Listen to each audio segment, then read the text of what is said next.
they had a long masturbatory video on the EVPs with no explanation whatsoever of where they've been. And again, this was brought up, I think, earlier in this program, possibly, since we did part of it yesterday, that a lot of people just out there don't know what the f***'s going on unless they live on the internet. But nevertheless, it was time for the World Six-Man Tag Team Championship.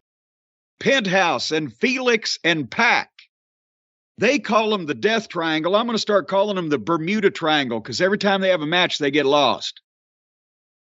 And they are facing the returning conquering heroes, Twinkle Toes and the Buckaroos. And all right, here's my thought on what we've got here.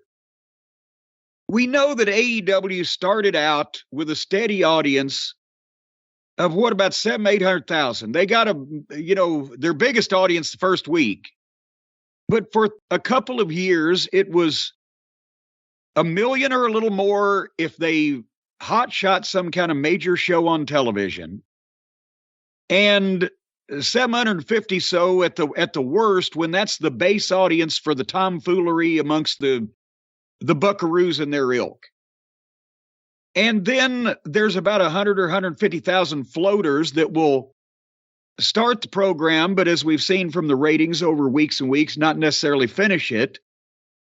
And then there was a couple 100,000 that CM Punk brought by himself from either the other companies, the WWE's fans, or the disaffected fans that don't watch the WWE anymore since Punk's not there. Who knows? And those are about the quantities. And you can kind of tell by where they are and what the venue is. And this was the pay-per-view, highest prices, major metropolitan city, easy to fly into. So these are the dedicated and faithful, and they're going to go fuck CM Punk because they like seeing that their little friends, their little buddies from Twitch or whatever are back in control. Now, next week in Chicago, it may be a different story because now they'd be going into enemy territory.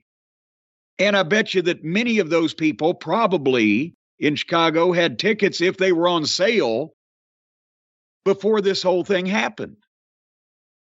So we'll see what the reaction is, but you can kind of see the quantities now.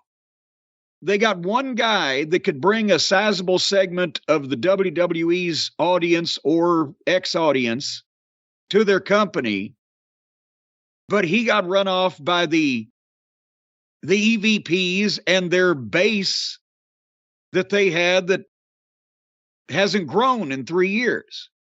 And then there's a bunch of people flipping back and forth going, what the fuck's going on? But it's kind of settling down, quantifying itself at this point, isn't it?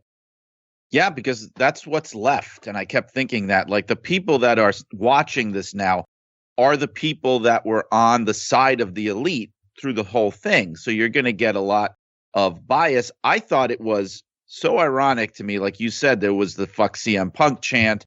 And I'm thinking all these years of fans hijacking shows by chanting CM Punk in support of CM Punk over and over and over again. Yeah. If there was any time that you would have loved to see it and where it would have actually been entertaining, it would have been during this match. But instead, they're chanting "fuck CM Punk," which is wild to me. I mean, I don't know. I don't even know what to say about it. Is it the fickleness of the fans? Is it the encouragement of the Bucks, which was apparently happening?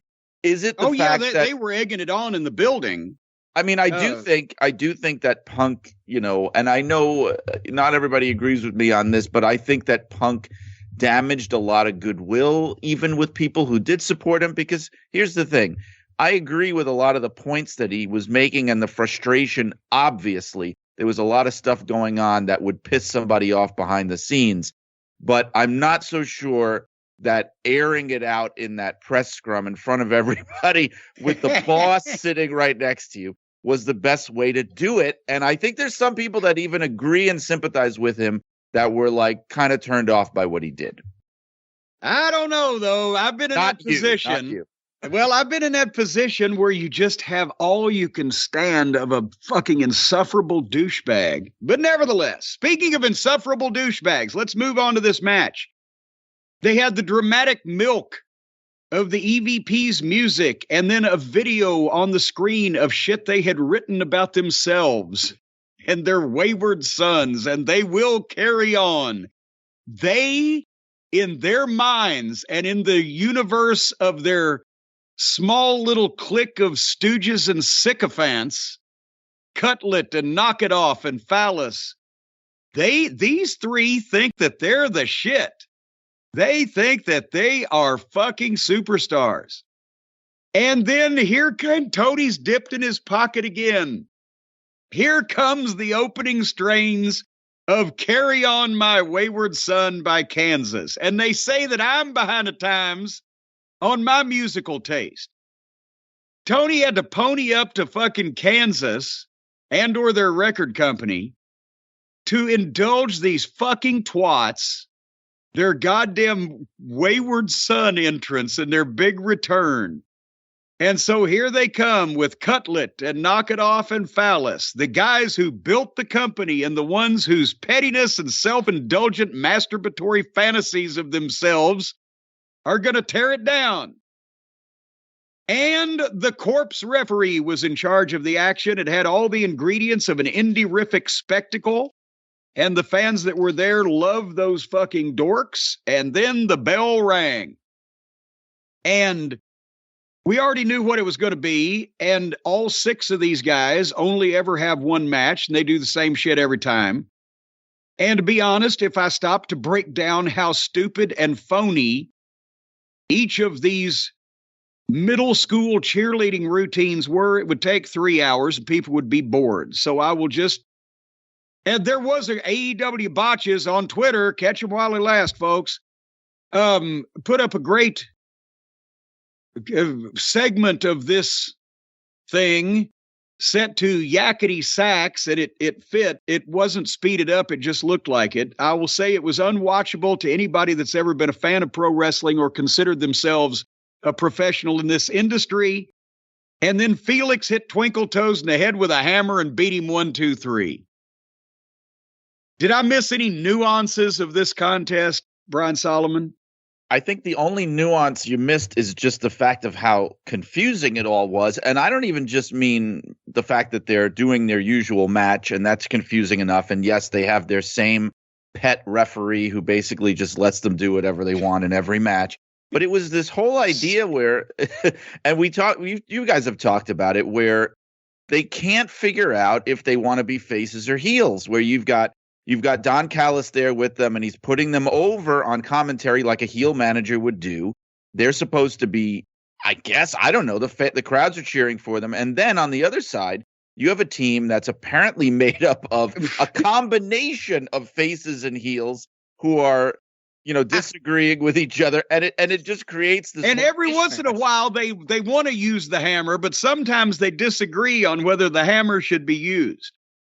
Right. And then somebody said next to me, I went, because the best way to watch these things is with a bunch of friends, so you could actually kind of laugh and enjoy their company. You've got a bunch of friends? Well, some people take pity on me, and they'll occasionally invite me out because they know, that I'm usually stuck at home with my kids, and they try to. They invite you out and then go over to your house, but nevertheless. But I mean, one guy said to me, I think it's really funny that they're making such a big deal out of the timekeeper's little hammer. And, back in the day, you had Triple H hitting people with a sledgehammer, and of course. But it was a little tiny ball peen hammer with decorative gold plating on it. Right. But I mean, in fairness, of course, we all know that the sledgehammer would have actually killed somebody if you hit somebody like that. So maybe the timekeeper's hammer makes more sense. But it's hard. These matches are hard to follow. And I have to say, I could hear your head exploding from Connecticut when they announced that they were going to have a best of 7 series. Good Well, Lord. that's the best part of it. Just as I had written, this match and the people in it are the reason why AEW is doomed. They've announced they're going to do this remember the best of 7 series with Nikita Koloff and Magnum TA in the summer of 86 for the U.S. title? You know what the big deal was about that? You didn't see all 7 of them on television.